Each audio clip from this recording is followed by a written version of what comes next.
এই দেখুন বাঞ্জা কোন রিয়াজ সাউন্ড, এই বান্দাবান্দি চলছে। এই বাজবে 4,000 বাজবে, 2 700 আর একটা 501 আছে, 4,000 বলেছে। এইদিকে পাঞ্চে মালিক খুদ নিজে এসেছে।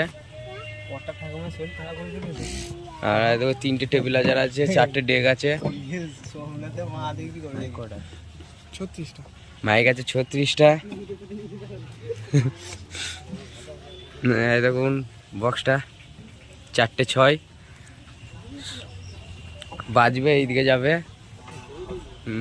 এখানটা কাঁপাবে। এখন বাঁধাবাঁধি চলছে, এরা এনেছে ভাদানপাড়ায়। এবার বাজানোটা খানিকক্ষণ পর বাজানোটা দেখতে পাবে। এখন